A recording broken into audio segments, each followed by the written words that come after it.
joined today by Mr Rosenstreich, Managing Director, Hexagon Resources. Mike, thank you for your time. Pleasure. Mike, could we start by you giving us a general overview of Hexagon? Hexagon is a ASX listed graphite company. Note that I said graphite, I didn't say miner or explorer. And the reason for that is that we're really focused on commercialising the graphite deposit that we have in the Kimberley region of Western Australia. So we do have a graphite resource, but our work at the moment is really looking to see how we can commercialise that, looking at the processing required to create a marketable product that our customers want. So we're not a mining company as such, we're really in many ways a sort of a graphite processing company to create a saleable graphite product. Your project is McIntosh. Can you give us a quick update? I guess the most exciting recent event has been that we've completed our pre-feasibility study. So we've got the McIntosh Flake Graphite Project located in the Kimberley region of WA. Our pre-feasibility study looks at mining and processing about 2.4 million tonnes of ore a year to generate around 90,000 tonnes of flake graphite concentrate, high grade material, high purity, it's over 98% total graphitic carbon. And the numbers that we've generated out of that pre-feasibility study are looking really encouraging.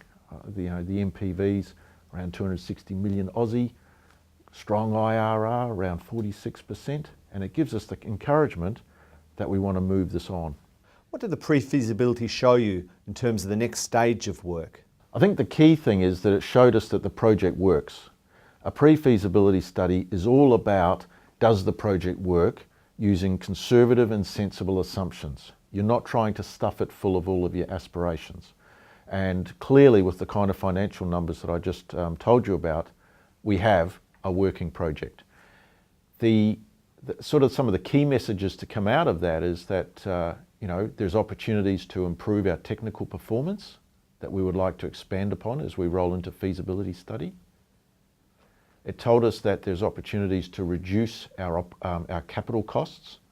And as an example, when you do a pre-feasibility level study, you're assuming you've got brand new gear, equipment off the shelf in Perth.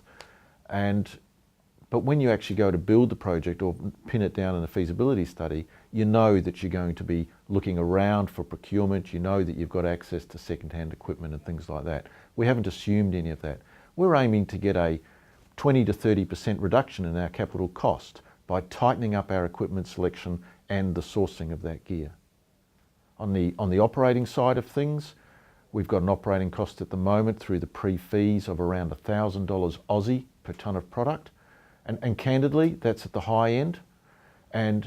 But we think that through some performance or process performance improvements and other aspects such as power consumption, that we will be able to bring those costs down around 10 or 20%.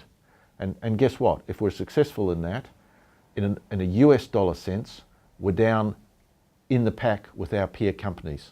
And they're all quoting aspirational costs as well.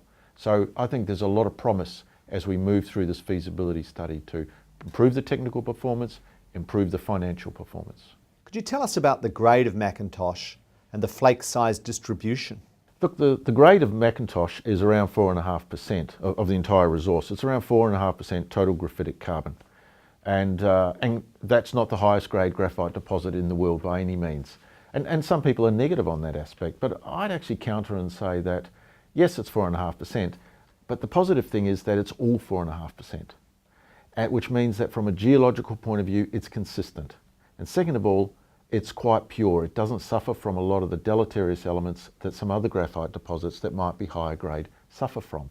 And when you're processing industrial minerals, the key is quality, product quality and consistency of that. And so if you've got consistent quality feed into your process flow sheet, that really assists and supports the ability to have a consistent, high spec quality product coming out the back end. So I think that actually works for us. What other advantages does McIntosh have? One of the key advantages, I think, David, is that it's located on the doorstep of its main potential customer base. We're going to ship out of the port of Wyndham. It's on the north coast of Western Australia. It's a doorstep into Southeast Asia. I think other advantages are that we're in Australia. It's a safe jurisdiction. Unfortunately, we're seeing some jurisdictional issues in Africa at the moment. And I think it's hard enough to finance an industrial minerals project compared to gold or base metals, regardless where it is, and to not have those sort of jurisdictional issues impacting on a financing, that stability I think is really important. And finally, we've got a level of infrastructure there that's really supportive for us developing the project. We're 12 kilometres from a sealed highway. We have a haul road that all-weather haul road that we use to access our project, 12 kilometres off that highway, and 300 kilometres from the port of Wyndham, which already has facilities for storing this material and has handled bulk cargoes before. So I think we're well set up, and just in terms of our location for those issues, proximity to market, jurisdiction, and existing infrastructure. So Mike, what's your key focus now in advancing the project? 3 main areas of test work that we'd like to focus on revolve around the concentrate production, possible ore sorting, and our downstream processing work to make battery feed material. So in terms of the concentrate production, I'd really like to focus on getting our operating costs lower and using a new reagent regime for our production flow sheet. And I'm also quite interested to explore the opportunity to make more of our flake size that we have and to get better flake size preservation. Even if we move our flake size from sort of small to medium, that could be quite important for us. It would potentially enhance some of the processing parameters around our downstream processing. So we want to focus on that process flow sheet to make concentrate. Second of all, we've got this interesting innovative thing that we're looking at, which is ore sorting. And we've received and recently reported in our quarterly some quite encouraging results on being able to sort the ore. And what those results are saying to us is that we're able to capture around 80 to 90% of the graphite into around 50 to 70% of the mass. So if you're able to recover as much material as you can and reduce the mass that you're having to put through the process plant, that could have some really positive impacts, not only in terms of the scale of the plant you need to build, but in some of the process performance downstream.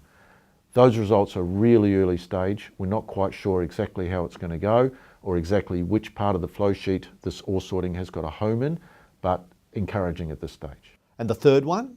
The third aspect relates to the downstream processing. So in stage 1, we're only making a flake graphite concentrate.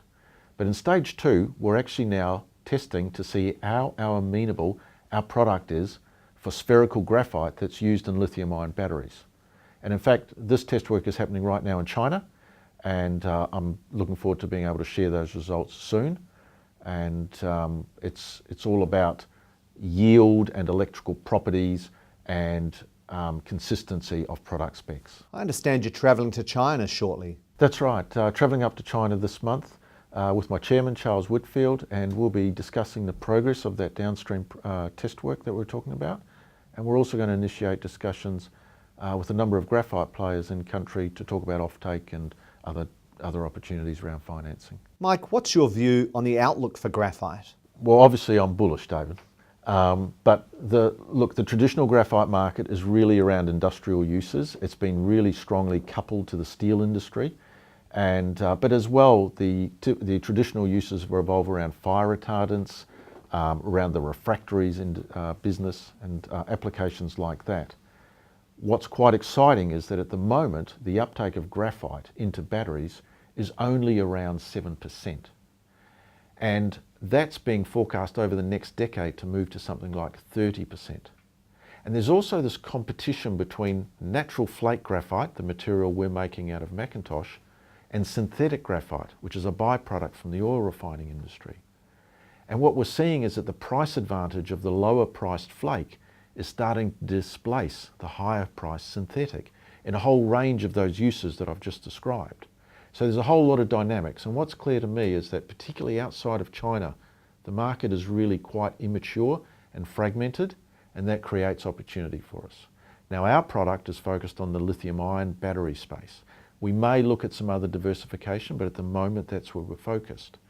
And if you look at the way people forecast the uptake of photovoltaic cells, we got it really wrong. We underestimated by at least one order of magnitude. And I think if you look at the statements that are coming out from car manufacturers as one end user of batteries in electric vehicles, Volvo, Audi, others, Volkswagen, they're all really bullish and have made really decisive comments on moving, increasing production to electric vehicles, and people have the appetite for it. So I'm really pretty excited about that as a current and a movement in an immature industry that is really going to drive the fundamental demand for our material. Mike, thank you for your time. Thank you, David, and thanks for your interest.